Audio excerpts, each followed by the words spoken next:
شهر رمضان الذي أنزل فيه القرآن هدى للناس وبينات من الهدى والفرقان فمن شهد منكم الشهر فليصمه ومن كان مريضا أو على سفر فعدة من أيام أخر يريد الله بكم اليسر ولا يريد بكم العسر ولتكملوا العدة ولتكبروا الله على ما هداكم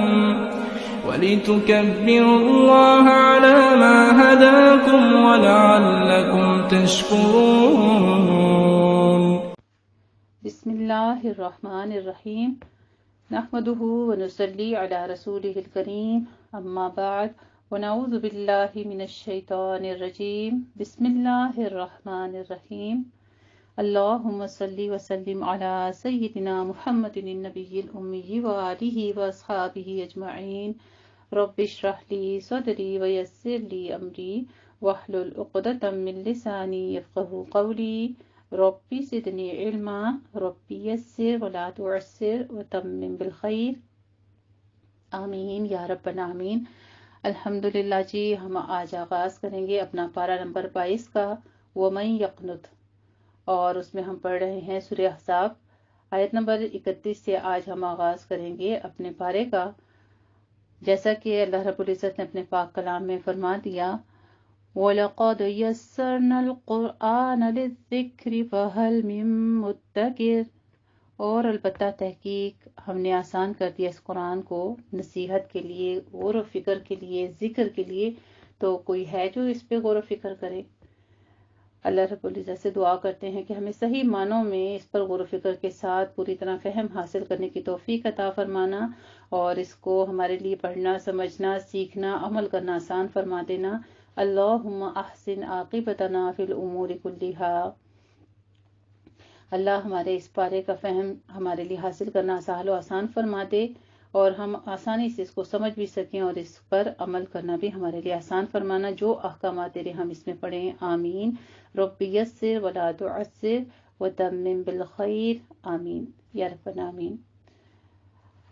سب سے پہلے میں آپ کے ساتھ شیئر کرنے والی ہوں کچھ خاص باتیں جو کہ ہم نے پارہ نمبر 21 سے پڑھی تھی. سورہ احزاب ہی پیچھے گزری ہے، اور پھر جو صورتیں ہم نے اس میں پڑھی ہیں اس میں کچھ اہم احکامات تھے اللہ رب العزت کے.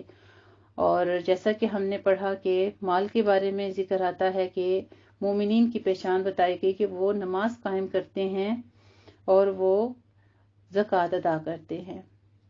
تو زکوٰۃ دینے سے مال بڑھتا ہے. نفس کو اللہ کی اطاعت کے لیے راغب کرنا جہاد اکبر ہے. مصیبت پہنچنے پر، تکلیف آنے پر مایوس ہونے کے بجائے فوراً گناہوں سے توبہ شروع کر دیں. سوچا کریں کہ یہ مصیبت میرے کسی گناہ کا سبب ہے، کیونکہ ہم نے ہر جگہ یہی قرآن مجید ہمیں بتاتا ہے کہ انسان پر مصیبت، آزمائش جو ہے وہ اس کے گناہوں کے سبب آتی ہے. تو فوراً کیا کرنا ہے؟ گناہوں سے توبہ شروع کر دینی ہے. پھر ہم نے یہ بھی دیکھا کہ نماز اللہ کا شکر ادا کرنے کا طریقہ ہے، اور نماز کے بعد جو پہلی چیز ہے وہ والدین کے لیے دعا ہے. والدین کے حقوق ہیں، والدین کے لیے دعا بھی ہے، والدین کا شکر ادا کرنے کا ذریعہ ہے. جیسا کہ اللہ سبحانہ تعالیٰ نے فرمایا ان اشکر لی ولی والدیک. قرآن مجید کی کثرت کے ساتھ تلاوت انسان کی بصیرت میں اضافہ کرتی ہے. نفع اور نقصان کا مالک صرف اللہ کے ساتھ ہے. پھر ہم نے ایک اور چیز اس میں خاص یہ دیکھی ہے کہ رزق انسان کو موت کی طرح تلاش کرتا ہے، اور نماز جو ہے وہ گناہوں کا بوجھ کم کر دیتی ہے. اللہ کے وعدوں پر شک نہیں کرنا چاہیے. یقیناً ہر طرح سے امید رکھنی چاہیے کہ اللہ کا وعدہ سچ ہے، حق ہے. پھر زکوٰۃ کے بارے میں کہ زکوٰۃ اس نیت سے بھی دینی چاہیے کہ اللہ کا دیدار نصیب ہو. بچوں کی تربیت کے بارے میں ہم نے اس میں پڑھا کہ والدین کو محبت کا اظہار کرنا چاہیے. حضرت لقمان کے بارے میں جیسے ہم نے گفتگو پڑھی اور اپنے بیٹے کے ساتھ یا بنیا کہہ کر نصیحت کرتے سنا، اسی طریقے سے ہمیں محبت کا اظہار کرنا چاہیے اور اس کے بعد نصیحت کرنی چاہیے، پہلے اعتماد دینا چاہیے. ٹھیک ہے نا؟ اور پھر یہ ہے کہ ہدایت پانے کے لیے جد و جہد ضروری ہے. آرام سے بیٹھے سے یا اپنا ٹائم ضائع کرتے رہنے سے اور صرف سوچوں اور دعاؤں کے ساتھ انسان کچھ بھی حاصل نہیں کر سکتا، بلکہ ہدایت حاصل کرنے کے لیے بہت زیادہ جدوجہد محنت کرنی پڑتی ہے۔ اللہ کا ڈر حکمت لانے کا سبب بنتا ہے۔ بچوں کو سب سے پہلے شرک کے بارے میں بتانا چاہیے، اللہ سبحانہ تعالیٰ کی پہچان کرانی چاہیے، عقیدہ مضبوط کرنا چاہیے، پھر اس کے بعد اس کے اوپر اخلاقیات کی بلڈنگ جو ہے وہ تعمیر ہو جاتی ہے۔ پھر ہم نے نماز کے بارے میں ایک اور چیز دیکھی کہ نماز تزکیہ نفس ہوتا ہے، کہ نماز کے بارے میں ہم نے پڑھا کہ نماز بے حیائی سے بھی روکتی ہے اور توبہ کرنے کے بعد قبولیت کی امید رکھنی چاہیے، یعنی اللہ سے کبھی بھی مایوس نہیں ہونا ہے کہ کاش کہ میری توبہ قبول ہوتی تو میں توبہ کر لیتا، یا میں توبہ کروں شاید میری توبہ قبول ہو جائے۔ نہیں، اللہ پر پوری امید رکھتے ہوئے کہ میرے رب نے میری توبہ ضرور قبول کر لینی ہے، تو خوف اور طمع کے ساتھ مانگنا جو ہے وہ اللہ رب العزت کا خاص حکم ہے کہ خوف اور طمع کے ساتھ مانگتے ہیں، ایمان والوں کی پہچان ہے۔ الحمدللہ جی، ہم پارہ 22 کا آغاز کریں گے۔ اس سے پہلے میں آپ کے ساتھ ایک حدیث شریف شیئر کرنا چاہوں گی۔ علم کو اگلی نسلوں تک پہنچانا چاہیے۔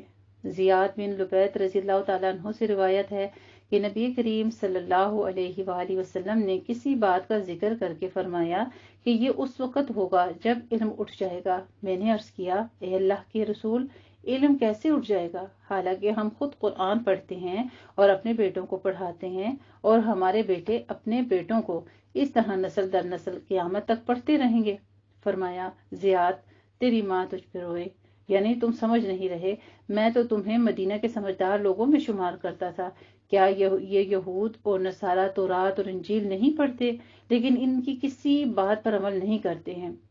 تو علم آگے نہیں پھیلتا تب تک جب تک اس پر عمل نہ کیا جائے، کیونکہ لوگ کتابوں سے زیادہ، لیکچر سے زیادہ دوسروں کو بطور رول ماڈل دیکھنا چاہتے ہیں، اور پھر جب وہ دوسرے کے عمل میں کوئی چیز دیکھ لیتے ہیں تو اس کو لینا بھی اور کرنا بھی آسان ہو جاتا ہے۔ اور اسی طرح یہ ہے کہ ہمیں صرف اپنے تک ہی علم کو نہیں رکھنا چاہیے، اسے آگے کی نسلوں میں بھی ٹرانسفر کرنا چاہیے۔ تو اس کے لیے ہمیں پہلے خود علم حاصل کرنا ہوگا، پھر اپنے عمل میں اس کو لانا ہوگا۔ آٹومیٹکلی ہمارے بچے جو بات ہمارے منہ سے نکل رہی ہے وہ ہمارے عمل میں بھی دیکھیں گے، تو انشاءاللہ تعالی وہ ضرور عمل کریں گے، اور وہ ہمارے اس علم کی بات کو غور سے سنیں گے بھی، کیونکہ ان کو ظاہری طور پہ ایک رول ماڈل نظر آ رہا ہے انشاءاللہ تعالی۔ آغاز کریں گے ہم پارہ 22 میں سورۃ الاحزاب کا آیت نمبر 31 سے، یعنی ازواج مطہرات سے ہی خطاب ہے اس میں، جو کہ پیچھے کنٹینیو چلتا آ رہا ہے کہ اگر ان سے کوئی غلطی سرزد ہوئی تو اس کی سزا بھی بڑی ہے، کیونکہ جو مقربین ہوتے ہیں ان کی حسنات بھی اور بعض اوقات سیئات شمار ہو جاتی ہیں، کیونکہ ان کا درجہ اور مقام بڑا ہوتا ہے، اور اسی طرح ان سے کوئی نیکی سرزد ہوگی تو وہ بھی پھر ملٹی پلائی ہو جائے گی، کیونکہ ایسے لوگوں کو لوگ فالو کرتے ہیں، ان کو دیکھتے ہیں، ان کے پیچھے چلتے ہیں، اور ان کو دیکھ کر جو عمل کر رہے ہوتے ہیں اس بنا پر بھی ان کا اجر بڑھتا چلا جاتا ہے، اور پھر چونکہ ان کی قربانیاں زیادہ تھیں اسی لیے ان کا اجر بھی زیادہ تھا۔ آیت نمبر 32 میں ہم فرمایا کہ اے نبی کریم صلی اللہ علیہ وآلہ وسلم کی بیویوں، تم عام عورتوں کی طرح نہیں ہو۔ اگر تم اللہ سے ڈرتی ہو کسی نامحرم سے دبی زبان میں بات نہ کرو، یعنی نزاکت کے ساتھ بات نہ کرو، ورنہ جس شخص کے دل میں روگ ہے وہ کوئی غلط توقع لگا بیٹھے گا، لہٰذا صاف سیدھی بات کرو، معروف اور معقول بات کرو۔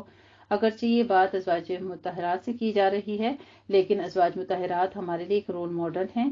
ایک مسلمان خاتون کو بھی مرد سے بات کرتے ہوئے ایک معروف اور باوقار انداز میں بات کرنی چاہیے، ایسے انداز میں لگی لپٹی باتیں نہیں کرنی چاہیے کہ جس سے دوسرے شخص جو ہے کسی غلط فہمی کا شکار ہو جائے یا وہ عورت کی طرف مائل ہو جائے۔ تو الحمدللہ ہم آغاز کریں گے اپنا پارہ وَمَن يَقْنُتْ پارہ 22 کا۔ اس سے پہلے میں آپ کے ساتھ انشاءاللہ تعالی اس پارے کا خلاصہ شیئر کروں گی تاکہ آپ کو اس پارے کا فہم حاصل کرنا آسان ہو جائے، اور پھر ہم آگے انشاءاللہ تعالی اپنے اس پارے کو کنٹینیو کرتے ہیں۔ پھر میں آپ کے ساتھ لفظی ترجمہ جو ہے ٹرانسلیشن جسٹ آپ کے ساتھ بیان کروں گی انشاءاللہ تعالی۔ تو آغاز کرتے ہیں اپنا پارہ وَمَن يَقْنُتْ کا، جو کہ میں آپ کے ساتھ کل سورہ احزاب کا خلاصہ جو ہے وہ تو میں آپ کے ساتھ بیان کر چکی ہوں، وہی خلاصہ ہے اس کا جو تذکرہ کیا تھا کل۔ آج ہم کریں گے سورہ سبا، یہاں سے آغاز ہوگی۔ بسم اللہ الرحمن الرحیم۔ سورۃ السبا میں فرماتے ہیں اس صورت میں ان اعتراضات کے جوابات دیے گئے ہیں جو کفار مکہ حضرت نبی کریم صلی اللہ علیہ وآلہ وسلم کی نبوت اور توحید اور آخرت کے حوالے سے کرتے تھے۔ اس میں مخاطب بالخصوص مترفین مکہ ہیں۔ دیے گئے جوابات میں تفہیم اور تذکیر اور استدلال بھی ہے اور تنبیہ بھی ہے۔ اس میں حضرت داؤد علیہ السلام اور قوم سبا کے حالات بطور مثال کے پیش کیے گئے ہیں۔ پہلے رکوع میں اللہ سبحانہ وتعالیٰ کی سزاوار اور شکر ہونے اور آخرت پر ایمان لانے کی دعوت ہے کہ یہ اس کی صفات کا لازمی تقاضا ہے۔ اس کائنات میں جو کچھ ہے سب اسی کا ہے، اس کا علم ہر چیز پر احاطہ کیے ہوئے ہے، کسی کا کوئی عمل اس سے پوشیدہ نہیں ہے۔ جو لوگ یہ سمجھتے ہیں کہ آخرت نہیں ہے وہ سخت گمراہی میں ہیں۔ جو لوگ صحیح علم رکھنے والے ہیں وہ جانتے ہیں کہ یہ قرآن برحق ہے اور قیامت ضرور برپا ہوگی۔ دوسرے رکوع میں حضرت داؤد علیہ السلام اور حضرت سلیمان علیہ السلام اور قوم سبا کی مثال پیش کی گئی ہے، اور حضرت داؤد علیہ السلام اور سلیمان علیہ السلام کو اللہ تعالیٰ نے دنیا کی تمام نعمتیں عطا فرمائیں، لیکن وہ غرور اور استکبار میں مبتلا نہیں ہوئے تھے۔ یعنی ہر چیز کو وہ اللہ کا انعام سمجھتے ہوئے اللہ کے شکر گزار بندے تھے، بلکہ اپنے پروردگار کے شکر گزار اور فرما بردار ہیں۔ دوسرے الفاظ میں ان کی اس شکر گزاری کے صلے میں اللہ سبحانہ وتعالیٰ نے ان پر دنیا اور آخرت کی نعمتیں تمام کیں، یعنی دنیا میں بھی ان پر نعمتوں میں زوال نہیں آیا اور آخرت میں بھی وہ انعام کے مستحق ٹھہریں گے۔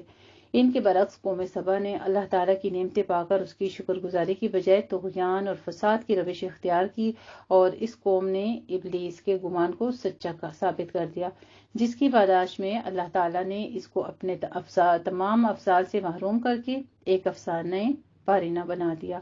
تیسرے رکوع میں ہم پڑھیں گے انشاءاللہ تعالیٰ شرک اور معبودان باطل اور شفاعت باطل کے عقیدے کی تردید کی گئی ہے، اور حضرت نبی کریم صلی اللہ علیہ وآلہ وسلم کو ہدایت کی گئی ہے کہ اگر یہ مشرکین جہالت سے اپنی بے دلیل باتوں پر ضد اور ہٹ درمی سے اڑے رہنا چاہتے ہیں تو ان کا معاملہ اللہ کے حوالے کر دیں۔ آپ نے ان تک اپنی دعوت پہنچا دی، اب ان کا فیصلہ اللہ کرے گا، وہ ہر معاملے سے باخبر بھی ہے اور بہترین فیصلہ کرنے والا ہے۔ چوتھے رکوع میں ہم پڑھیں گے انشاءاللہ تعالیٰ پہلے منکرین کی حالت کا روز محشر میں نقشہ کھینچا گیا ہے، جس سے مقصود ان کو تنبیہ کرنا ہے۔ جس عذاب کا یہ مطالبہ کر رہے ہیں اس کے آنے کے بعد سوائے ندامت اور پچھتاوے کے کچھ حاصل نہیں ہوگا۔ پھر آخر میں ان کی اس غلط فہمی کا ازالہ کیا گیا ہے جس کی روح سے وہ یہ سمجھے بیٹھے تھے کہ جس طرح اس دنیا میں وہ خوشحال و کامیاب ہیں اسی طرح آخرت میں بھی اگر وہ ہوئی تو وہی کامیاب رہیں گے۔ یعنی ایمان تو نہیں ہے نا ان کا، لیکن وہ یہ سوچتے ہیں کہ اگر ایسا ہوا تو ہمیں آخرت میں بھی، کیونکہ یہاں پہ ہمارے پاس ہر چیز وافر مقدار میں ہے، وہاں پہ بھی اللہ رب العزت ہمیں ایسے ہی دے دے گا۔ خوشحال اور منکرین اور اب جاہل سمجھنے لگے ہیں، جاہل مسلمان بھی سمجھتے ہیں کہ خدا ہم سے خوش ہے تبھی تو اس نے ہمیں اتنا نوازا ہوا ہے، حالانکہ اس دنیا میں اللہ تعالیٰ نے جس کی روزی فراخ کرتا ہے اللہ آزمائش کے لیے کرتا ہے، وہ یہ دیکھتا ہے کہ انسان اس کو پا کر اس کا شکر گزار بندہ بنتا ہے یا ناشکرہ ہو جاتا ہے۔ یہ جواب پانچویں رکوع کی ابتدائی آیات تک چلتا ہے۔ آگے پھر میدان حشر کا نقشہ ہے جس میں مشرکین سے ان کے شریکوں کے اظہار بیزاری کا تذکرہ آئے گا، یعنی وہ شریک کہ جن کے بلبوتے پر آج منکرین حضرت نبی کریم صلی اللہ علیہ وآلہ وسلم اور قرآن کی مخالفت کے لیے آستینیں چڑھائے ہوئے ہیں، وہ وہاں صاف اظہار برات کر دیں گے۔ پانچویں رکوع کی آخری آیات میں منکرین قرآن مجید کو تنبیہ کی گئی ہے، اور جو اس قرآن کو افتراء اقرار دیتے ہیں، انہیں جھوٹا سمجھتے ہیں، ان کی روش سراسر جہالت پر مبنی ہے۔ آخری رکوع ہم پڑھیں گے انشاءاللہ تعالیٰ سورہ سبا کا، اور اس میں منکرین کو نہایت سنجیدگی سے رسالت محمدیہ پر غور کرنے کی دعوت دی گئی ہے۔ یہ تنبیہ کی گئی ہے کہ اگر یہ وقت نکل گیا تو پھر ہمیشہ کے لیے پچھتاؤ گے اور گزرا ہوا وقت ہاتھ نہیں آئے گا۔ الحمدللہ جی، یہاں پہ ہماری سورہ سبا تکمیل ہوگی۔ پھر ہم پڑھیں گے انشاءاللہ تعالیٰ سورہ فاطر۔ یہ سورت مکہ کے دور متوسط کی نازل کردہ صورتوں میں سے ہے، اور اس کا بنیادی موضوع توحید ہے، اور اس کے ساتھ ساتھ رسالت اور معاد پر بھی ضروری باتیں بیان کی گئی ہیں۔ انشاءاللہ تعالی ہم پڑھیں گے اس سورت کا آغاز اللہ کی حمد سے ہوا کہ آسمانوں اور زمین کا پیدا کرنے والا وہی ہے، اس لیے صرف وہی سزاوار شکر ہے۔ اسی نے فرشتوں کو وجود بخشا اور ان کے احکام کے مطابق باحکمت جس طرح چاہا صلاحیتوں اور قوتوں سے نوازا۔ وہ اس کائنات میں اللہ کے حکم کے مطابق مختلف کام سر انجام دیتے ہیں۔ وہ بذات خود کسی اختیار و اقتدار کے حامل نہیں ہیں، تمام اختیار اللہ ہی کے ہاتھ میں ہے، وہی رزق و فضل دینے والا ہے، بس عبادت کا اصلی حقدار بھی وہی ہے۔ آگے پھر حضرت نبی کریم صلی اللہ علیہ وآلہ وسلم کو تسلی اور لوگوں کو اس دنیا کی زندگی کے فتنوں اور شیطان سے بچنے کی تلقین کی گئی ہے کہ اللہ تعالیٰ کا وعدہ قیامت جو ہے وہ برحق ہے، وہ ضرور لوگوں سے ان کے اعمال کا حساب لے گا۔ دوسرے رکوع میں ہم پڑھیں گے انشاءاللہ تعالیٰ کہ اس کے آغاز میں بتا دیا گیا کہ حضرت نبی کریم صلی اللہ علیہ وآلہ وسلم اور عام دائین حق کے لیے لائحہ عمل بتایا گیا ہے کہ جو لوگ بدی میں اس قدر متغرق ہو گئے ہوں کہ اسے نیکی سمجھنے لگ جائیں تو ان کے پیچھے اپنا وقت ضائع نہیں کرنا چاہیے، ان کو صحیح بات بتا کر ان کے حال پر چھوڑ دینا چاہیے۔ آگے آخرت میں پھر دوبارہ جی اٹھنے کی حقیقت بیان کی گئی ہے اور ایک تمثیل کے ذریعے سے اس کو واضح کیا گیا ہے کہ دوبارہ جی اٹھنا ایسے ہی ہے جیسے بارش سے مردہ زمین زندہ ہو جاتی ہے، یعنی اللہ کے نزدیک دوبارہ زندہ کرنا کچھ بھی مشکل نہیں ہے، اور جو شخص اصل عزت چاہتا ہے اس سے چاہیے کہ وہ ایمان اور عمل صالح کی راہ اختیار کرے۔ اس سے ہٹ کر جو راہیں نکالی گئی ہیں وہ سب فریب نفس کی راہیں ہیں، ان کا انجام تباہی ہے۔ مال اور اولاد، رزق اور فضل اللہ کا عطیہ ہے، عمر کی زیادتی اور کمی بھی اسی کے اختیار میں ہے۔ آگے پھر آفاق سے توحید پر استدلال کیا گیا ہے اور یہ بتایا گیا ہے کہ اس کے سوا جن کو معبود بنایا گیا ہے نہ ان کو کوئی اختیار حاصل ہے اور نہ وہ قیامت کے روز کسی کے کچھ کام آئیں گے۔ پھر ہم تیسرا رکوع پڑھیں گے انشاءاللہ تعالیٰ سورہ سبا کا کہ اس میں بتایا گیا، اس میں لوگوں کو تنبیہ کی گئی ہے کہ اگر تم نے اللہ کی قدر نہ کی تو اپنا ہی نقصان کرو گے، اللہ کا کچھ نہیں بگاڑو گے، اللہ تمہارا محتاج نہیں ہے بلکہ تم اس کے محتاج ہو۔ حضرت نبی کریم صلی اللہ علیہ وآلہ وسلم کو یہاں پر بھی تسلی دی جا رہی ہے کہ آپ کی دعوت انہی لوگوں پر اثر انداز ہو سکتی ہے جن کے اندر زندگی کے کچھ رمق ہے، جو بالکل مردہ ہیں، یعنی جو بالکل سنتے ہی نہیں، جواب ہی نہیں دیتے، ان کو ان کے حال پر چھوڑ دیں۔ ان کے لیے جو انجام مقدر ہو چکا ہے وہ اسی سے دوچار ہوں گے۔ آخر میں ایمان لانے والوں اور ایمان نہ لانے والوں کو یا اخیر اور خیر و شر جو ہے ان کو کائنات میں پائی جانے والی متضاد حقیقتوں سے واضح کیا گیا ہے، اور حضرت نبی کریم صلی اللہ علیہ وآلہ وسلم سے فرمایا گیا ہے کہ آپ صرف ڈرانے والے ہیں۔ یہ ممکن نہیں کہ سب ایمان سے بہرہ مند ہو جائیں، اس سے پہلے بھی لوگ پیغمبروں کو جھٹلا چکے ہیں، وہ تمام کے تمام برے انجام سے ایک حکیم سے بڑی حکمت کے ساتھ بنا دیے گئے ہیں۔ یہاں پر لوگ کائنات کی مختلف اور متضاد چیزوں کی طرح مختلف الاخیال ہیں، اس وجہ سے یہ توقع نہیں رکھنی چاہیے کہ سب لوگ ایمان لیں گے۔ تو ہمارے لیے بھی انشاءاللہ تعالیٰ اس میں پڑھنے کی بہترین چیزیں ہیں، تبلیغ کے بہترین انداز سکھائے گئے ہیں۔ یہاں پر لوگ کائنات کے مختلف متضاد چیزوں کو لے کر جو چلتے ہیں ان سے پھر ہمیں کیا حکم ہے کہ آپ ان کو ان کے حال پر ہی چھوڑ دیں کہ یہ سب لوگ ایمان لے آئیں، ایسا سوچنا بھی جو ہے نا، یہ نبی کو جب یہ کہا جا رہا ہے تو ہمارے لیے بھی یہی حکم ہے۔ ایمان صرف وہی لائیں گے جن کے اندر علم و معرفت کی روشنی اور اس کی قدر ہوگی۔ آگے پھر اہل ایمان کی تحسین اور حوصلہ افزائی کی گئی ہے اور ان کے ایمان کی راہ پر چلنے کے عمل کو ایک ایسی تجارت قرار دیا گیا ہے جو کبھی تباہ نہیں ہوگی۔ یہ قرآن پہلی کتاب کی تصدیق کرنے والا ہے اور اس کے وارث وہ لوگ ہوں گے جو تمام انسانوں میں برگزیدہ کیے گئے ہیں۔ یہ درجے کے لحاظ سے 3 قسم کے لوگ ہیں، یہی لوگ جنت کے مستحق ہوں گے۔ یہ لوگ اس دنیا میں بھی اللہ کا شکر ادا کرنے والے ہیں اور آخرت میں بھی ہمیشگی کے گھر میں اللہ کا شکر ادا کرنے والے ہوں گے، اور جو ناشکری کرنے والے ہیں، توحید، رسالت اور آخرت کا انکار کرنے والے، ان کے لیے برا انجام ہے۔ آخری رکوع ہم پڑھیں گے انشاءاللہ تعالیٰ سورہ سبا کا، اس میں قریش مکہ کو تنبیہ کی جا رہی ہے کہ تم دنیا میں پہلی قوم نہیں ہو بلکہ تمہیں پہلی قوموں کا جانشین بنایا گیا ہے۔ جو کچھ پہلی قوموں کے ساتھ ہوا وہی تمہارے ساتھ بھی ہوگا، اللہ کی سنت بھی کبھی تبدیل نہیں ہوئی۔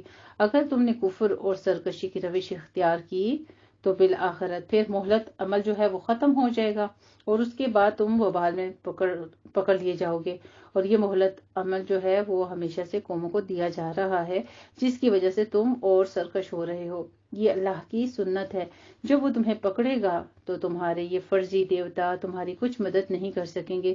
زمین و آسمان کو اللہ سبحانہ تعالیٰ تھامے ہوئے ہے، تمہارے دیوتاؤں نے ان کو نہیں تھام رکھا. پہلے تو تم اس ولولے کا اظہار کرتے تھے کہ اگر تمہارے اندر کسی رسول کی بعثت ہوئی تو تم دنیا کے سب سے زیادہ ہدایت یافتہ قوم بنو گے، لیکن جب رسول آیا تو تم اس کے خلاف سازشوں میں دن رات لگ پڑے.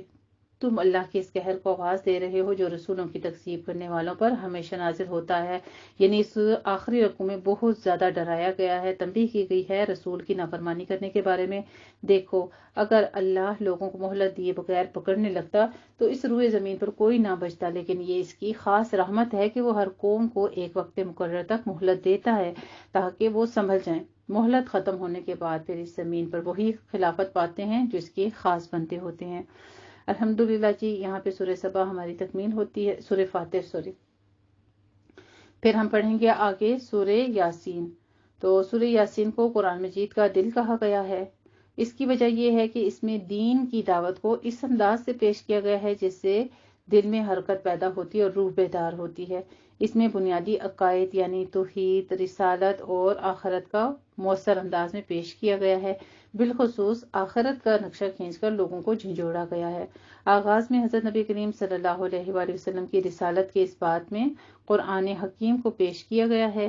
یہ پرحکمت قرآن اس بات کی شہادت ہے کہ آپ اللہ کے رسول ہیں اور لوگوں کو صراط مستقیم کی طرف دعوت دے رہے ہیں. یہ قرآن عزیز رحیم کی طرف سے ان لوگوں پر ایک عظیم احسان ہے جو اب تک اپنے اللہ تعالیٰ کی تعلیم کی طرف یعنی تعلیم و ہدایت سے محروم ضلالت میں بھٹک رہے تھے، گمراہی کی زندگی بسر کر رہے تھے. یہ استکبار، ضد اور ہٹ دھرمی کی وجہ سے اس کو جھٹلا رہے ہیں. آباء و اجداد کی اندھی تقلید اور خواہشات نفس کی پیروی نے ان کی آنکھوں پر پردہ ڈال دیا ہے.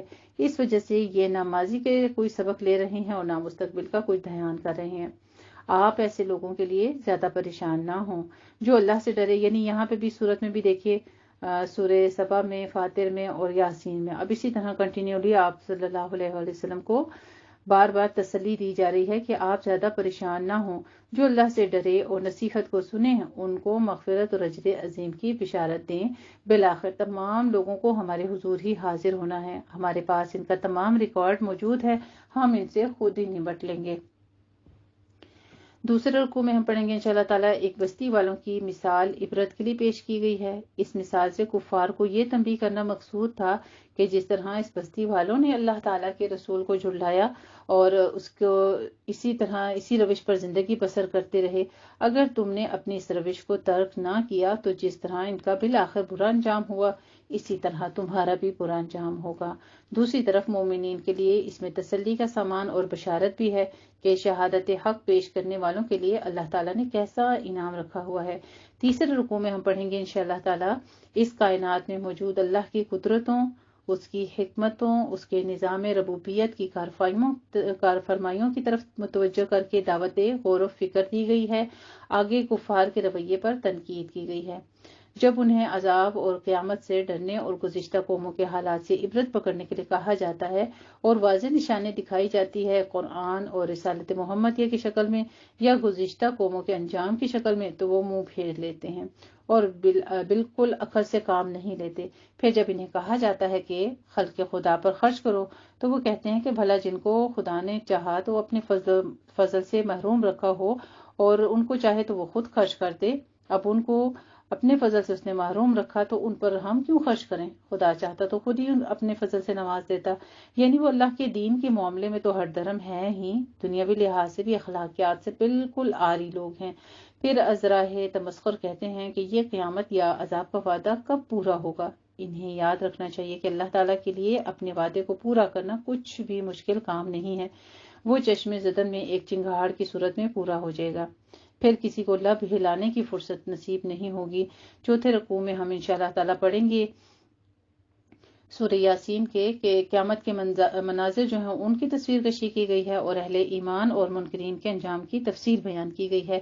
اسی طرح سے حقیقت نقاب کشائی کر کے ایمان لانے والوں کی حوصلہ افزائی اور انکار کرنے والوں کو ڈرایا بھی گیا ہے۔ رکوع کے آخر میں اور 5ویں رکوع کی ابتدا میں منکرین کو تنبیہ کی گئی ہے کہ تمہیں جو مختلف صلاحیتیں اور کام کرنے کی قوت دی گئی ہے تو یہ سب اللہ کی طرف سے ہے، اللہ چاہے تو ان سب کو بھی سلب کر سکتا ہے، اس لیے اس سے پیشتر کہ تم مفلوج کر دیے جاؤ ان سے فائدہ اٹھا لو اور اپنی عقل سے کام لو۔ انشاءاللہ تعالیٰ اس پارے کا آخری رکوع ہم پڑھیں گے۔ آخر میں سورت کے تمام مضامین کا اعادہ کیا گیا ہے اور حضرت نبی کریم صلی اللہ علیہ وآلہ وسلم کو تسلی دی گئی ہے سورہ یاسین کے اینڈ پر، جو کہ ہماری انشاءاللہ تعالیٰ اگلے پارے میں ساتھ کنٹینیو ہو جائے گی۔ تو اس میں فرمایا گیا کہ آپ کا کام زندوں کو جگانا ہے، جو لوگ مردہ ہو چکے ہیں ان پر آپ کا کلام کارگر نہیں ہو سکتا، یعنی ان پر آپ کی باتیں کچھ اثر نہیں کریں گی۔ توحید پر ایک نئے انداز سے استدلال کیا گیا ہے اور آخرت کے اس بات میں نشاط اولیٰ سے نشاط ثانیہ پر دلیل دی گئی ہے، یعنی جس ذات نے پہلی بار پیدا کیا ہے کیا اس کے لیے دوسری بار پیدا کرنا مشکل ہے؟ الحمدللہ جی، ہمارا پارہ وَمَن يَقْنُتْ 22 پارے کا خلاصہ جو ہے وہ تکمیل ہوتا ہے اور ہم آغاز کرتے ہیں اپنے پارے کا ترجمے کے ساتھ۔ اعوذ باللہ من الشیطان الرجیم، بسم اللہ الرحمن الرحیم، وَمَن يَقْنُتْ مِنكُنَّ لِلَّهِ وَرَسُولِهِ وَتَعْمَلْ صَالِحًا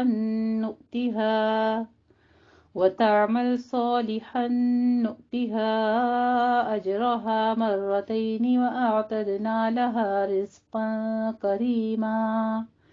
يا نساء النبي لستن كأحد من النساء إن اتقيتن فلا تخضعن بالقول فيطمع الذي في قلبه مرض وقلن قولا معروفا۔ میں پناہ میں آتی ہوں اللہ تعالیٰ کی شیطان مردود کی شرارتوں سے بچنے کے لیے۔ اللہ تعالیٰ کے نام کی برکات کے ساتھ میں شروع کرتی ہوں جو نہایت مہربان نہایت رحم فرمانے والا ہے۔ بے شک وَمَن يَقْنُتْ، اور جو کوئی تم میں سے اللہ اور اس کے رسول کی اطاعت پر کاربند رہے گی اور نیک عمل کرتی رہے گی تو اسے ہم 2 گنا اجر دیں گے اور اس کے لیے ہم نے عزت والا رزق تیار کر رکھا ہے۔ اے نبی کریم صلی اللہ علیہ وآلہ وسلم کی بیویوں، تم عام عورتوں کی مانند نہیں ہو۔ اگر تم تقوی اختیار کرو تو تم گفتگو میں نرمی پیدا نہ کرو کہ وہ شخص جس کے دل میں روگ ہے وہ کسی لالچ میں پڑ جائے، اور بات کرو معروف انداز میں، اور تم اپنے گھروں میں قرار پکڑو اور مت نکلو بند سور کر پہلے دور جاہلیت کی طرح، اور نماز قائم کرو، زکوٰۃ ادا کرو اور اللہ اور اس کے رسول کی اطاعت پر کاربند رہو۔ تو اللہ سبحانہ و تعالیٰ نے امہات المومنین کو جو یہ احکام فرمائے اس کے پیچھے وجہ کیا تھی؟ کیا تمام مومن عورتوں کے لیے یہ احکام نہیں ہیں؟ ہمیں بازار شاپنگ وغیرہ جانے کے لیے خوب سج سور کے میک اپ کر کے گھر سے نکلنا چاہیے، یا اپنی ضرورت کے لیے کہیں گھر سے نکلنا ہو تو سج سور کے نکلنا چاہیے، پھر دکانداروں کے ساتھ بات کرنی ہو تو کس انداز میں کرنی چاہیے، یا گھر میں بھی کوئی غیر محرم آ جاتا ہے تو اس کے ساتھ انداز گفتگو کیا ہونی چاہیے۔ تو ان تمام باتوں کا اپلائی اپنے اوپر بھی کرنا ہے۔ یہ امہات المومنین کے بارے میں ذکر ہے اور ان کو احکام دیے گئے، لیکن ہم تمام جتنی امت کی بیٹیاں ہیں ہمارے لیے بھی یہی حکم ہے کہ یہی ہمارے لیے رول ماڈل ہیں، انہی کی سنت کو فالو کرنا ہے اور اسی طریقے سے زندگی بسر کرنی ہے۔ پھر یہاں پر گفتگو کے آداب بتائے گئے ہیں غیر محرم کے ساتھ، اور پھر ساتھ میں کیا ہے؟ نماز کا حکم۔ تو نماز تمام ہم نے پڑھا ہے کل بھی کہ نماز بے حیائی سے روکتی ہے۔ جب انسان نماز پڑھتا ہے تو وہ 5 وقت اللہ کے حضور اپنے آپ کو پاتا ہے۔ ویسے تو بار بار قرآن مجید میں جیسے کہ تذکرہ آتا ہے کہ ان اللہ بما تعملون خبیر، اللہ تمہارے اوپر ہر چیز پر خبردار ہے جو کچھ تم کر رہے ہو، لیکن کم از کم نماز کے وقت تو انسان ایسا ہو جائے کہ سامنے اپنے رب کو دیکھے یا یہ دیکھے کہ رب مجھے دیکھ رہا ہے۔ تو ایسے اوقات میں انسان لازمی خوف کھاتا ہے کسی ایسے عمل سے۔ تو اس کی وجہ کیا تھی اللہ رب العزت نے یہ احکام کیوں فرمائے؟ یرید اللہ لیذھب عنکم الرجس اہل البیت ویطہرکم تطہیرا۔ سبحان اللہ، یہ ایمان والی مومن عورتوں کے لیے اللہ رب العزت نے ایک ریوارڈ بخشا ہے۔ اللہ تو بس یہی چاہتا ہے اے نبی کریم صلی اللہ علیہ وآلہ وسلم کے گھر والوں کہ وہ دور کر دے تم سے ناپاکی اور تمہیں خوب اچھی طرح پاک کر دے، یعنی تمہیں چن لے تمام مخلوقات میں سے، پتہ چلے کہ یہ نبی کی بیویاں ہیں۔ وَاذْكُرْنَ مَا يُتْلَىٰ، اور پھر حکم ہوا کہ اور یاد کیا کرو جو تمہارے گھروں میں ہے، اللہ کی آیات تلاوت کی جاتی ہے۔ اب قرآن مجید گھروں میں یاد کرنے کا حکم بھی ہے، یعنی خود بھی پڑھو، اس کو حفظ بھی کرو، اس کا درس بھی حاصل کرو اور آگے پھر پہنچاؤ بھی۔ کس وجہ سے؟ اور حکمت کی باتیں بھی سنائی جاتی ہیں۔ یقیناً اللہ بہت باریک بین ہے، ہر چیز سے باخبر ہے۔ سبحان اللہ، اللہ سبحانہ تعالیٰ کے خوبصورت نام و صفات لطیفاً خبیرہ بیان کیے گئی ہیں۔ بے شک مسلمان مرد اور مسلمان عورتیں اور مومن مرد اور مومن عورتیں اور فرما بردار مرد اور فرما بردار عورتیں اور سچے مرد اور سچی عورتیں اور صبر کرنے والے مرد اور صبر کرنے والی عورتیں اور خشوع کرنے والے مرد اور خشوع کرنے والی عورتیں اور صدقہ دینے والے مرد اور صدقہ دینے والی عورتیں اور روزہ رکھنے والے مرد اور روزہ رکھنے والی عورتیں۔ کتنی صفات بتائی جا رہی ہیں، ذرا نوٹ کرتے جائیے۔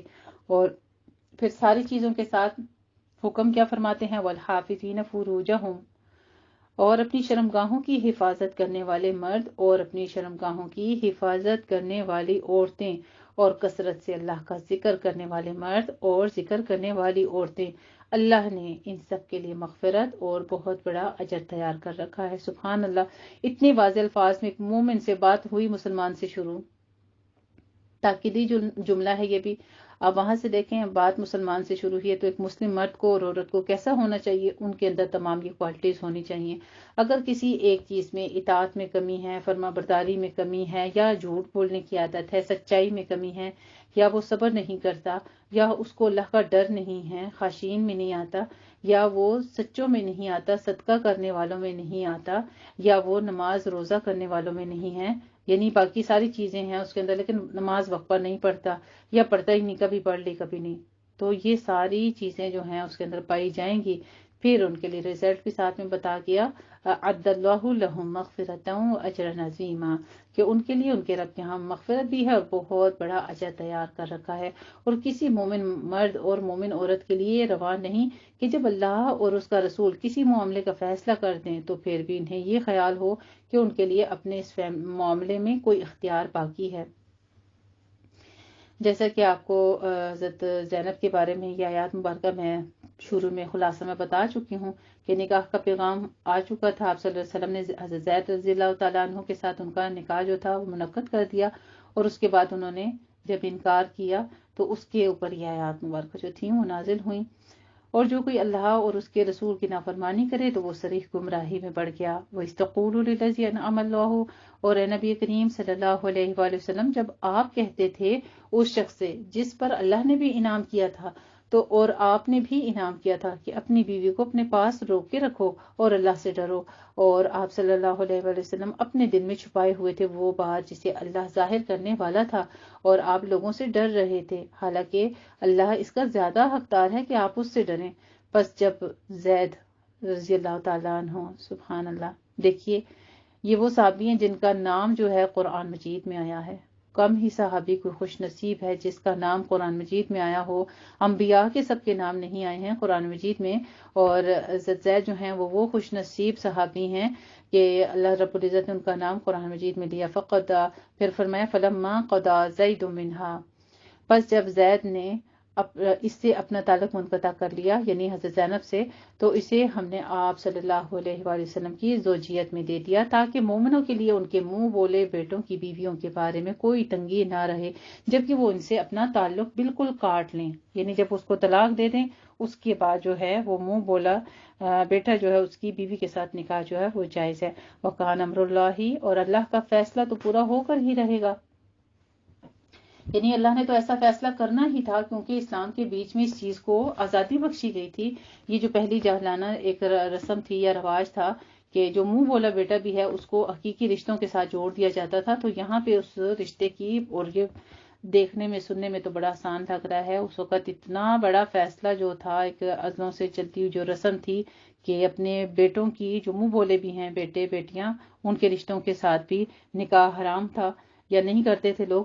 تو یہ کتنا بڑا ایک فیصلہ تھا، اور کتنا بڑا اللہ رب العزت نے ایک نیا اصول قائم کیا، جس کے لیے آپ صلی اللہ علیہ وآلہ وسلم کو رول ماڈل بنایا، اور آپ کے ہی ذریعے سے اس حکم کو اللہ رب العزت نے صادر فرمایا.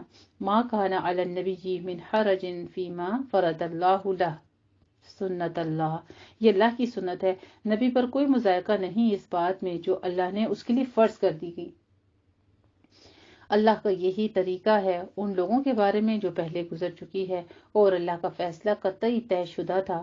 وہ اللہ کے رسول صلی اللہ علیہ وآلہ وسلم جو اللہ کے پیغامات پہنچاتے ہیں اور صرف اسی سے ڈرتے ہیں، اور وہ نہیں ڈرتے کسی سے سوائے اللہ کے، اور اللہ کافی ہے، حساب لینے والا ہے بے شک. اللہم حاسبنا حسابا یسیرا، اللہ تو جس وقت حساب لے گا تو ہم سے حساب کتاب آسان کرنا. ما کان محمد ابا احد من رجالکم، یہاں پہ دیکھیے نفی کر دی گئی ہے نا اس بات کی. دیکھو محمد صلی اللہ علیہ وآلہ وسلم تمہارے مردوں میں سے کسی کے باپ نہیں ہیں، بلکہ آپ صلی اللہ علیہ وآلہ وسلم اللہ کے رسول ہیں اور سب نبیوں پر مہر ہیں، اور یقیناً اللہ ہر چیز کا علم رکھنے والا ہے بے شک. یا ایھا الذین آمنوا اذکروا، یہاں پہ پھر ایمان والوں سے خطاب کیا جا رہا ہے، اے اہل ایمان اللہ کا ذکر کیا کرو کثرت کے ساتھ. اللہ کا ذکر کرنے کا حکم کیوں دیا گیا؟ کیونکہ جتنا انسان اللہ کا ذکر کرتا ہے وہ تسبیح بیان کرتا ہے، اور ساتھ میں اوقات بتا دیے کہ وَسَبِّحُوهُ بُكْرَةً وَأَصِيلًا، اور صبح و شام اس کی تسبیح کرتے رہو. یعنی صبح و شام کے اذکار کرنے سے انسان حفاظت میں آ جاتا ہے، اور ذکر ایک ایسا مضبوط قلعہ ہے، جیسے آپ کے پیچھے کوئی ڈاکو چور لگا ہوا ہو اور آپ ایک قلعے میں داخل ہو جاتے ہیں اور قلعے کا دروازہ بند کر لیتے ہیں تو آپ محفوظ ہو جاتے ہیں، نہ آپ کا کوئی مال چوری کر سکتا ہے، نہ آپ کی جان کو کوئی نقصان پہنچا سکتا ہے. یہی مثال ذکر کی ہے کہ اگر آپ کے اوپر کوئی شیطانی اٹیکس ہو رہے ہیں، آپ کو دشمن یا حاسد کسی قسم کے نقصان پہنچانا چاہ رہے ہیں، اور آپ ذکر کرتے رہتے ہیں تو وہ ذکر آپ کی حفاظت کرتا ہے ایک مضبوط قلعے کی طرح. تو اللہ رب العزت ہم سب کو صبح و شام کے اذکار خاص طور پر کرنے کی توفیق عطا فرمائے، اور بہرحال یہ ہے کہ چلتے پھرتے بھی ذکر کرتے رہا کریں، استغفار پڑھتے رہا کریں، سبحان اللہ و بحمدہ سبحان اللہ العظیم پڑھتے رہا کریں. بہت افضل ہے ذکر کے لحاظ سے بھی، اور میزان میں بہت بھاری ہے. زبان پر یہ کلمات ہلکے ہیں، اور جنت میں ایک درخت لگا دیا جاتا ہے جو شخص پڑھتا ہے سبحان اللہ و بحمدہ سبحان اللہ العظیم. اسی طرح آج کل رمضان مبارک کا آخری عشرہ مبارک چل رہا ہے، کثرت سے استغفار کیا کریں. اللہم انک عفو تحب العفو فاعف عنا، انی کہیں گے تو صرف اپنے لیے مانگیں گے، عنا کہیں گے تو اپنے اہل و عیال کے لیے اور تمام مومنین کے لیے آپ مانگیں گے. اللہم انک عفو تحب العفو فاعف عنا، اللہ رب العزت سے دعا مانگتے ہیں کہ وہ ہمارے لیے مغفرت کا سامان بنا دے. چھوٹی سی دعا ہے، ایک سیکنڈ لگتا ہے، 1 منٹ لگتا ہے اس کو پڑھنے میں، لیکن میزان میں بہت بھاری ہو جاتا ہے ہمارے لیے. آگے فرماتے ہیں هو الذی یصلی علیکم، وہی ہے جو رحمتیں بھیجتا رہتا ہے تم پر، اور اس کے فرشتے بھی، تاکہ نکالے تمہیں اندھیروں سے روشنی کی طرف. اللہ کے ذکر کا فائدہ بتایا جا رہا ہے آگے کہ اللہ رحمتیں بھیجتا ہے. جو شخص اللہ کا ذکر کرتا ہے اللہ اس پر رحمتیں بھیجتا ہے، اور اس کے فرشتے بھی اللہ تعالیٰ کی رحمتیں لے کر آتے ہیں اور اندھیروں سے انسان کو نکال کے، یعنی تنگیوں سے، پریشانیوں سے، مصیبتوں سے نکال کے آسانیوں میں لے جاتے ہیں، زندگی پرسکون ہو جاتی ہے. اور اہل ایمان کے حق میں وہ بہت مہربان ہیں. سبحان اللہ. یہ اللہ رب العزت کی خاص صفت جو ہے رحیمہ بیان کی گئی ہے. تحیتہم یوم یلقونہ سلام، جس دن وہ اس سے ملیں گے تو ان کی دعا سلام ہوگی. یہ رب العزت سے ملنے کا جو ہے انسانوں کے لیے شرف ہوگا کہ ان کی دعا کیا ہوگی، آپس میں سلام ہوگی، اور اس نے تیار کر رکھا ہے ان کے لیے بہت باعزت اجر. تو جب ہمیں پہلے سے پیشن گوئی دے دی گئی ہے، یہ ساری صفات جو پیچھے بیان کی گئی ہیں، اگر یہ صفات اپنائیں گے تو پھر وہ اللہ تعالیٰ کے مقربین میں ہوں گے، اور مقربین میں ہوں گے تو پھر ساتھ میں رزلٹ بھی بتا دیا کہ ان کے لیے بہت بڑا باعزت اجر ہے. اے نبی کریم صلی اللہ علیہ وآلہ وسلم، یقیناً ہم نے بھیجا ہے آپ کو گواہ بنا کر، اور بشارت دینے والا، اور خبردار کرنے والا، اور اللہ تعالیٰ کی طرف بلانے والا، اس کے حکم سے، اور ایک روشن چراغ بنا کر. سبحان اللہ. آپ صلی اللہ علیہ وآلہ وسلم کو سراجم منیرا کہا ہے۔ روشن چراغ کیا ہوتا ہے؟ آپ دیکھیے سورج جیسے ہی نکلتا ہے تو پوری زمین سے تاریکی ہٹ جاتی ہے اور روشنی پھیل جاتی ہے۔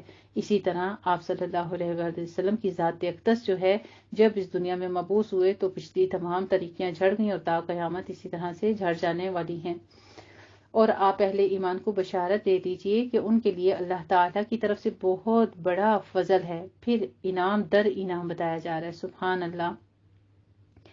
اور آپ صلی اللہ علیہ وآلہ وسلم ان کافروں اور منافقوں کی باتوں کا دھیان نہ کریں اور ان کی اظہار ثانی کو نظر انداز کر دیں۔ بس پھر کیا حکم ہے کہ آپ اعراض کریں۔ وَدَعْ أَذَاهُمْ وَتَوَكَّلْ عَلَى اللَّهِ، اور اللہ پر توکل کریں اور اللہ کافی ہے آپ صلی اللہ علیہ وسلم کے لیے مددگار کے طور پر۔ وَكَفَى بِاللَّهِ وَكِيلًا، اسی طرح ہمیں بھی جس معاملے میں ہم اللہ پر توکل کر لیتے ہیں تو اللہ کافی ہو جاتا ہے، لیکن جب ہم اپنے زور بازو پر سمجھتے ہیں کہ ہم یہ حل نکال سکتے ہیں، اپنی کوششیں کرتے رہتے ہیں اللہ پر توکل کیے بغیر، ٹھیک ہے آپ کوشش کریں، لیکن اس کا یہ مطلب نہیں کہ اپنی کوشش پر اتنا کانفیڈنٹ ہو کہ بس میں یہ کر سکتا ہوں یا میں نے کر لینا ہے۔ انسان کچھ بھی نہیں کر سکتا، انسان تو بے بس ہے۔ کوشش اپنی کریں لیکن یہ کہیں اگر میرے رب نے چاہا تو یہ میں اس میں کامیاب ہو جاؤں گا اور میں یہ کر پاؤں گا انشاءاللہ تعالی۔ یا ایھا الذین آمنو، پھر ایمان والوں سے خطاب کرتے ہوئے اللہ رب العزت فرماتے ہیں اے اہل ایمان، جب تم مومن خواتین سے نکاح کرو پھر انہیں طلاق دے دو قبل اس کے کہ انہیں چھوؤ تو تمہاری طرف سے ان پر کوئی عدت لازم نہیں ہے۔ یعنی اکثر لوگ ہوتے ہیں پہلے نکاح کر لیتے ہیں، 2 سال بعد 3 سال بعد شادی کرتے ہیں، یا کچھ دن پہلے نکاح کر لیتے ہیں۔ اب جب تک آدمی نے عورت کو چھوا نہیں ہے تو پھر اس عورت کے اوپر کوئی عدت وغیرہ جیسے عام منکوحہ کے اوپر ہوتی ہے ایسی عورت کے اوپر عدت نہیں ہے جس کی تم انہیں گنتی پوری کراؤ، بس انہیں کچھ دلا کر بڑی خوبصورتی سے رخصت کر دو۔ یہاں پر جو حق مہر وغیرہ ہے اس کے بارے میں بھی حکم ہے کہ آدھا حق مہر جو ہے وہ ادا کرنا ہوگا، یعنی انشاءاللہ تعالی مزید آپ پڑھیں گے حدیث بارکہ میں اس کی ڈیٹیل۔ پھر ایسی عورت کے لیے جو ہے پورا حق مہر بھی ادا کرنا نہیں ہے اور آدھا حق مہر دے کے یا جو بھی مناسب ہو وہ دے کر رخصت کر دو۔ اے نبی کریم صلی اللہ علیہ وآلہ وسلم، ہم نے آپ کے لیے حلال ٹھہرایا ہے کہ آپ ان تمام ازواج کو جن کے مہر آپ نے ادا کیے ہیں اور ان کو بھی جو آپ کی ملک یمین یعنی باندیاں ہیں ان سے جو اللہ تعالیٰ نے آپ کو بطور فے عطا کیا ہے، اسی طرح سے آپ کو نکاح کرنا جائز ہے اپنے چچا کی بیٹیوں سے اور اپنی پھوپھیوں کی بیٹیوں سے اور اپنے ماموں کی بیٹیوں سے اور اپنی خالاؤں کی بیٹیوں سے، یعنی یہ وہ ہیں رشتے سارے جو آپ کے لیے نکاح جائز ہے، یہ آپ کی بہنوں میں نہیں آتی، ٹھیک ہے نا، یہ آپ کی بہنوں میں نہیں آتی ہیں، یہ آپ کی رشتے میں ایسی ہیں کہ جو آپ کی نامحرم ہیں، ان کے ساتھ نکاح جائز ہے۔ اس لیے حکم یہ ہوا مومنین سے علیحدہ ہو کر ہمیں خوب معلوم ہے جو ہم نے ان عام مسلمانوں پر ان کی بیویوں اور ان کی باندیوں کے ضمن میں فرض کیا ہے تاکہ آپ صلی اللہ علیہ وآلہ وسلم پر کوئی تنگی نہ رہے، اور اللہ تعالیٰ بہت بخشنے والا نہایت رحم فرمانے والا ہے، سبحان اللہ۔ اللہ رب العزت نے اپنا خوبصورت نام و صفات کے ساتھ تذکرہ اس لیے فرمایا کہ اب یہ جو ہے یہ ہبہ یعنی جو آپ کے ساتھ ہجرت کی گئی عورتیں ہوتی ہیں پیچھے، یعنی جنہوں نے آپ کے ساتھ یہ تمام رشتے آپ کے خاندان میں سے بھی اگر تھے اور آپ کے ساتھ چلے تھے تو اس وقت تو یہ بھی ہے، آج کل بھی یہی ہے، ویسے منہ بولے تو آپ کہہ دیتے ہیں کہ بہنیں ہی ہیں، لیکن یہ ہے کہ یہ تمام رشتے جو ہیں آپ کے لیے نکاح میں بھی جائز ہیں جس نے آپ کے ساتھ ہجرت کی، اور وہ مومن عورتیں بھی جو ہبہ کریں اپنا آپ صلی اللہ علیہ وسلم نبی کے لیے بھی، اگر نبی صلی اللہ علیہ وآلہ وسلم اسے اپنا نکاح میں لانا چاہے یہ رعایت خالص آپ کے لیے ہے، مومنین سے علیحدہ، یعنی یہ عام مومنوں کے لیے نہیں ہے، یہ صرف آپ کو رعایت دی گئی تھی۔ ہمیں خوب معلوم ہے جو ہم نے ان عام مسلمانوں پر ان کی بیویوں اور ان کی باندیوں کے ضمن میں فرض کیا ہے تاکہ آپ پر کوئی تنگی نہ رہے، اور اللہ تعالیٰ بخشنے والا نہایت رحم فرمانے والا ہے۔ اس کے پیچھے یہ ساری ریزن یہ تھی۔ پھر فرمایا ترجی من تشاء منہن وتؤوی الیک من تشاء، آپ صلی اللہ علیہ وسلم ان میں سے جس کو چاہیں پیچھے ہٹائیں اور جس کو چاہیں اپنے قریب جگہ دیں، اور جن کو آپ نے دور کر دیا تھا ان میں سے کسی کو دوبارہ قریب کرنا چاہیں تو بھی آپ پر کوئی حرج نہیں ہے، یہ زیادہ قریب ہے اس سے کہ آپ سے ان کی آنکھیں ٹھنڈی رہیں اور رنجیدہ نہ ہوں اور وہ سب کی سب راضی رہیں اس پر جو آپ انہیں دیں، اور اللہ تعالیٰ خوب جانتا ہے جو کچھ تمہارے دلوں میں ہے، اور اللہ ہر چیز کا علم رکھنے والا بہت بردبار ہے۔ اللہ سبحانہ و تعالیٰ کے خوبصورت نام و صفات علیمن حکیمہ بیان کی گئی ہیں۔ آگے فرماتے ہیں اب اس کے بعد یہ تمام قوانین بتا دی، پھر اس کے بعد کہتے ہیں اب اس کے بعد اور عورتیں آپ کے لیے حلال نہیں، اور نہ ہی اس کی اجازت ہے کہ آپ ان میں سے کسی کی جگہ کوئی اور بیوی لے آئیں، اگرچہ ان کا حسن آپ کو اچھا لگے، سوائے اس کے جو آپ صلی اللہ علیہ وآلہ وسلم کی مملوکہ ہوں، اور اللہ ہر چیز پر نگران ہے۔ دیکھیں نبی کو بھی نوٹس دیا جا رہا ہے کہ اللہ تعالیٰ آپ کی نگرانی کر رہا ہے۔ یا ایھا الذین آمنوا، پھر ایمان والوں سے خطاب کرتے ہوئے اللہ سبحانہ تعالیٰ فرماتے ہیں اے اہل ایمان، مت داخل ہو جایا کرو نبی کے گھروں میں مگر یہ کہ تمہیں کسی کھانے پر آنے کی اجازت دی جائے، نہ انتظار کرتے ہوئے کھانے کی تیاری کا، ہاں جب تمہیں بلایا جائے تب داخل ہوا کرو، پھر جب کھانا کھا چکو تو منتشر ہو جایا کرو اور باتوں میں لگے ہوئے بیٹھے نہ رہا کرو۔ یہ نبی کریم صلی اللہ علیہ وسلم کے گھر کے جانے کے، اور وہاں اگر دعوت کے لیے بلایا گیا تو وہاں پہ کس آداب کے ساتھ جانا ہے، وہاں پہ کیسے بیٹھنا ہے، اور ادھر سے رخصت کیسے پکڑنی ہے، یہ سارے آداب سکھائے جا رہے ہیں۔ تمہاری یہ باتیں نبی کے لیے تکلیف کا باعث تھیں، مگر وہ نبی آپ لوگوں سے جھجک محسوس کرتے ہیں، اور اللہ حق بیان کرنے سے نہیں جھجکتا، اور جب تمہیں نبی کی بیویوں سے کوئی چیز مانگنی ہو تو پردے کی اوڑ سے مانگا کرو، یہ طرز عمل زیادہ پاکیزہ ہے تمہارے دلوں کے لیے بھی اور ان کے دلوں کے لیے بھی، اور تمہارے لیے جائز نہیں ہے کہ تم اللہ کے رسول کو ایذا پہنچاؤ، اور نہ یہ جائز ہے کہ تم نکاح کرو آپ صلی اللہ علیہ وآلہ وسلم کی بیویوں سے آپ کے بعد کبھی بھی، یعنی امہات المومنین جو تھیں ان کے ساتھ کسی صورت میں بھی نکاح جائز نہیں تھا، کسی بھی صحابی کے لیے، کسی اس وقت کے آدمی کے لیے۔ تو یہاں پہ کتنے واضح احکامات جو ہیں وہ بتا دی گئے ہیں، اور ساتھ میں کھانے کے جو احکام بتائے ہیں تو وہ بھی یہ حضرت زینب رضی تعالیٰ عنہا کی شادی کا ہی واقعہ درج ذیل ہے کہ اسی اوقات میں یہ پیش آئے تھے کہ لوگ بیٹھے ہوئے تھے کافی دیر تک، تو آپ صلی اللہ علیہ وسلم جانے سے ہچکچا رہے تھے حضرت زینب کے پاس، اس وقت جو تھی یہ آیات مبارکہ نازل ہوئی، تو آپ تو شرما شرمی اگر آپ نے نہیں بھی بتایا تھا، لیکن یہ ہے کہ اللہ سبحانہ تعالیٰ نے آپ کی طرف سے جب آیات نازل فرمائیں تو یہ حکم سب کے لیے واضح ہو گیا کہ اللہ جو ہے لا یستحیی من الحق، کہ اللہ نہیں شرماتا، نہیں جھجکتا حق بات کرنے سے۔ آگے فرماتے ہیں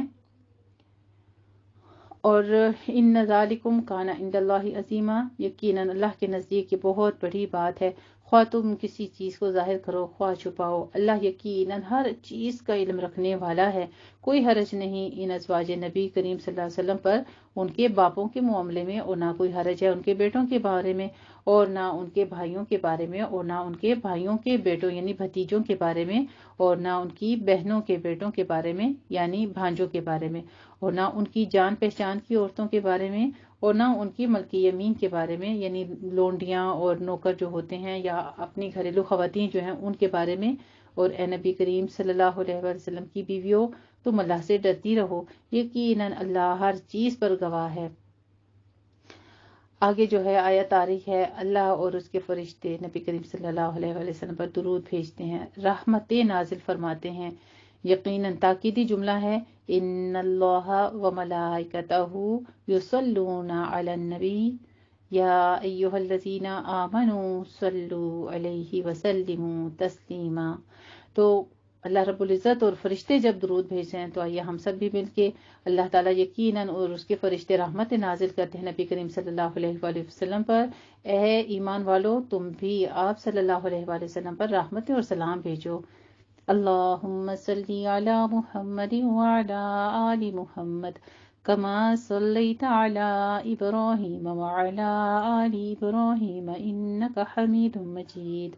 اللہم بارک علی محمد وعلی آل محمد کما بارکت علی ابراہیم وعلی آل ابراہیم انک حمید مجید۔ ان الذین یؤذون اللہ ورسولہ لعنہم اللہ فی الدنیا والآخرہ۔ اب آگے انجام بتایا جا رہا ہے ان لوگوں کا، یقیناً وہ لوگ جو ایذا پہنچاتے ہیں اللہ اور اس کے رسول کو، اللہ نے لعنت کی ہے ان پر دنیا اور آخرت دونوں میں، اور ان کے لیے اس نے اہانت آمیز عذاب تیار کر رکھا ہے، یعنی ایسا دردناک عذاب ہے جو کہ، اور وہ لوگ جو ایذا پہنچاتے ہیں مومن مردوں اور مومن عورتوں کو بغیر اس کے کہ انہوں نے کسی گناہ کا ارتکاب کیا ہو، تو انہوں نے اپنے سر بہتان اور صریح گناہ کا بوجھ لے لیا ہے۔ اے نبی کریم صلی اللہ علیہ وآلہ وسلم اپنی بیویوں اور اپنی بیٹیوں اور اپنے اہل ایمان خواتین سے کہہ دیں کہ وہ اپنے اوپر اپنی چادروں کا ایک حصہ لٹکا لیا کریں، یہ اس سے نزدیک تر ہے کہ وہ پہچان لی جائیں تو انہیں کوئی ایذا نہ پہنچائی جائے۔ سبحان اللہ، یہ اب اسلام میں دیکھیے پردے کا جو حکم آیا ہے تو یہ عورتوں کی سیکیورٹی کے لیے ہے تاکہ ان کو کوئی تکلیف نہ پہنچائے، اور مومن عورتیں جو ہیں وہ پہچان ہی جائیں کہ یہ آزاد عورتیں ہیں یا مومن عورتیں ہیں۔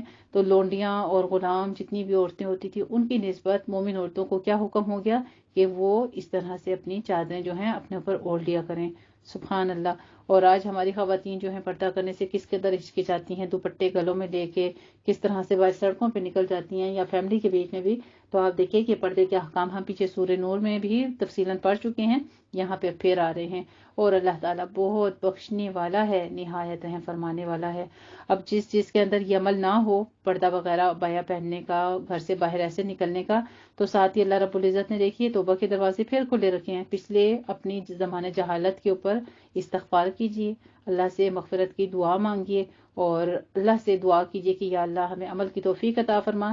تو صرف دعاؤں سے کام نہیں ہوگا، کوشش کیجیے کہ آپ اپنے ارد گرد بھی دیکھتے ہیں کہ جو بہنیں بایا وغیرہ یوز نہیں کرتی ہیں، پردے کا اہتمام نہیں کرتی ہیں، آپ ان کو گفٹ دیں، بایا وغیرہ گفٹ دیں، اسکارف گفٹ کریں، تاکہ وہ اپنے لباس میں یہ چیزیں آپ کا تحفہ ہی سمجھ کے یوز کریں گی۔ چلو پہلے ایک دفعہ شوقیہ یا تحفہ سمجھ کے یوز کریں گی، پھر ان کو اس کی خوبصورتی کا انشاءاللہ تعالی احساس بھی ہوگا، اور وہ خود دیکھیں گی کہ ان کی معاشرے میں قدر و منزلت بڑھ گئی ہے۔ تو انشاءاللہ تعالی ہو سکتا ہے کہ آپ کی چھوٹی سی نیکی کسی کی زندگی کے جو ہے وہ خیر کا سبب بن جائے، اور وہ غیر محرموں سے پردہ شروع کر دیں انشاءاللہ تعالی۔ آگے دیکھیے، لَإِن لَّمْ يَنْتَهِ الْمُنَافِقُونَ وَالَّذِينَ فِي قُلُوبِهِم مَّرَضٌ وَالْمُرْجِفُونَ فِي الْمَدِينَةِ، اگر باز نہ آئے یہ منافق اور وہ لوگ جن کے دلوں میں روگ ہے اور جو مدینہ میں سنسنی پھیلانے والے ہیں، تو اے نبی کریم صلی اللہ علیہ وآلہ وسلم، ہم آپ کو ان پر اکسا دیں گے، پھر وہ آپ صلی اللہ علیہ وآلہ وسلم کے پڑوسی بن کر اس شہر میں نہیں رہ سکیں گے مگر بہت تھوڑا عرصہ۔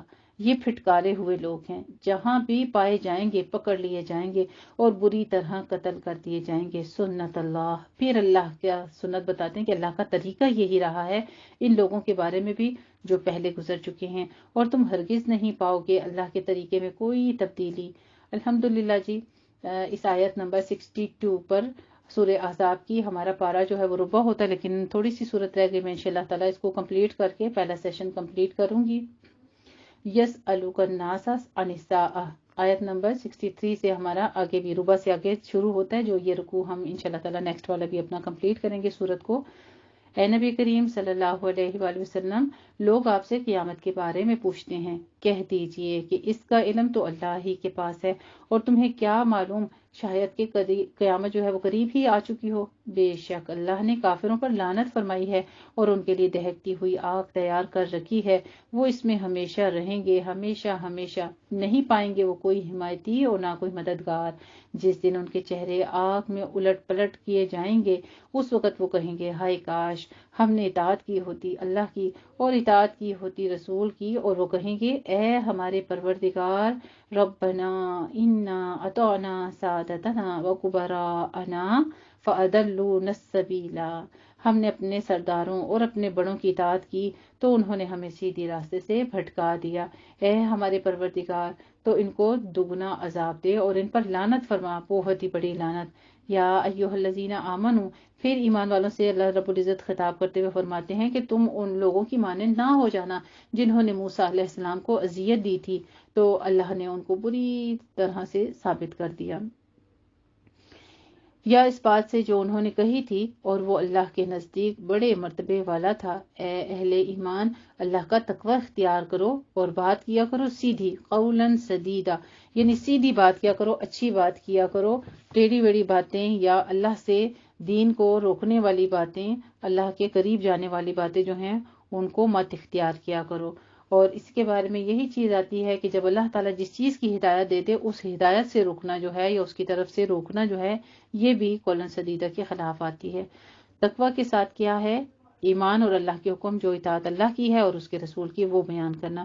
یصلح لکم اعمالکم ویغفر لکم ذنوبکم، اللہ تمہارے سارے اعمال درست کر دے گا اور تمہاری خطائیں بخش دے گا، اور جو کوئی اللہ اور اس کے رسول کی اطاعت پر کاربند ہو گیا تو اس نے بہت بڑی کامیابی حاصل کر لی۔ سبحان اللہ۔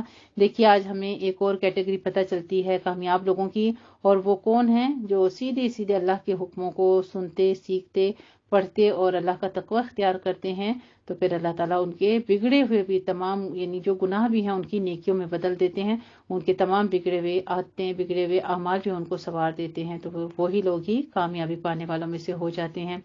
انا عرضنا الامانۃ علی السماوات والارض، ہم نے اس امانت کو پیش کیا آسمانوں اور زمین پر اور پہاڑوں پر، تو ان سب نے انکار کر دیا۔ کون سی امانت کو؟ اس اللہ کے کلام کو، اس قرآن کو، اس قولا سدیدہ کو، تو سب نے انکار کر دیا اس کو لینے سے، اس کو اٹھانے سے، اور وہ اس سے ڈر گئے اور انسان نے اسے اٹھا لیا۔ انسان کیا ہے؟ یقیناً وہ بڑا ظالم اور بڑا نادان ہے۔ انسان نے اس کلام کو اٹھانے کا، اس کا بوجھ اٹھانے کا ذمہ لے لیا، تاکہ اللہ عذاب دے منافق مردوں کو اور منافق عورتوں کو، اور مشرک مردوں اور مشرک عورتوں کو، اور اللہ رحمت کے ساتھ توجہ فرمائے مومن مردوں اور مومن عورتوں پر، اور یقیناً اللہ تعالیٰ بہت بخشنے والا، نہایت رحم فرمانے والا ہے۔ سبحان اللہ۔ ساری خطائیں معاف کر کے پھر اللہ رب العزت توبہ کے دروازے کھول دیتے ہیں۔ آخر پر وہی اللہ تعالیٰ غفور الرحیم، اللہ کی نام و صفات بیان کیے جا رہے ہیں کہ اگر بھول کر یا جذبات کی رو میں تم میں سے کوئی غلطی سرزد ہو گئی ہو تو اللہ تعالیٰ سے معافی کر دے گا۔ یہاں کامیابی کا معیار بیان کر دیا گیا ہے کہ اہل ایمان کی کامیابی اللہ اور اس کے رسول کی اطاعت میں ہے۔ مذکورہ امانت کے بارے میں بہت سی آراء ہیں۔ یہاں پر اسرار صاحب فرماتے ہیں کہ ان کے نزدیک اللہ کی امانت سے مراد یہاں وہ روح ہے جو انسان کے حیوانی وجود میں اللہ تعالیٰ نے بطور خاص پھونک رکھی ہے، چنانچہ اسی روح کی بنا پر انسان مسجود ملائک ٹھہرا، اسی کے باعث اسے خلافت کا اعزاز ملا، اور اس کی وجہ سے اس کا سینہ محبت وحی ہوا، یعنی اس کو وحی عطا کی گئی، اس کو اللہ تعالیٰ نے علم سکھا دیا۔ آیت کے الفاظ میں توبہ قبول فرمائے یا توبہ کی توفیق عطا فرمائے کا مفہوم جو ہے وہ موجود ہے۔ وَيَتُوبَ اللَّهُ میں یہی معنی موجود ہے کہ اللہ مومنوں کی توبہ قبول فرمانے والا ہے۔ الحمدللہ رب العالمین جی، اپنے بہت خوبصورت احکامات کے ساتھ سورہ احزاب جو ہے وہ تکمیل ہوتی ہے۔ اللہ رب العزت ہم سے قبول فرما لے، جو غلطی خطا ہو اس کو معاف فرماتے ہوئے۔ جزاکم اللہ احسن الجزاء۔ اس کے ساتھ ہی ہمارا پہلا پارٹ 1 جو ہے اس پارے کا وہ تکمیل ہوتا ہے۔ جزاک اللہ خیرہ۔